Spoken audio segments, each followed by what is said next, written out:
চারিদিকে মাইকের আওয়াজ শোনা যাচ্ছে, কারণ আজকে হচ্ছে কালী পুজো। আর আজকে তো রাত্রেবেলা একদম বম ফাটবে, বিশাল আলোর রোশনা দেখা যাবে। সেই জন্য টুকটাক আমাদের টুনি লাইনগুলো ফাটিয়েও দেওয়া হয়েছে। আর বড় বাজার থেকে যেন বম এনেছে, বম নয়, সব আতশবাজি। আর এর দিকে রোদে দিতে বলেছি, এরা রোদে দিয়েছে জায়গায় ছাওড়া দিয়েছে, তাই আবার টেনে টেনে এর দিকে নিয়ে যাচ্ছে। আর এই সব বমগুলো কোথা থেকে কিনেছিস? বড় বাজার থেকে কিনা হয়েছে।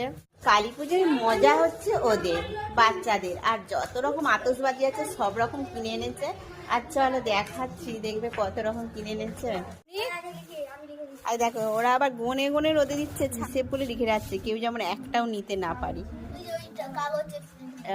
ওদের লিখে রাখছে এই যে ফুল ঝুরঝুরি, ওদের কপাকে লিখছিস।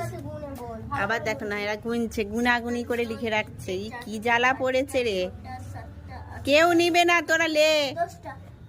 এই রোদে লিখতে হবে না, বাড়ি চ, নিচে চ।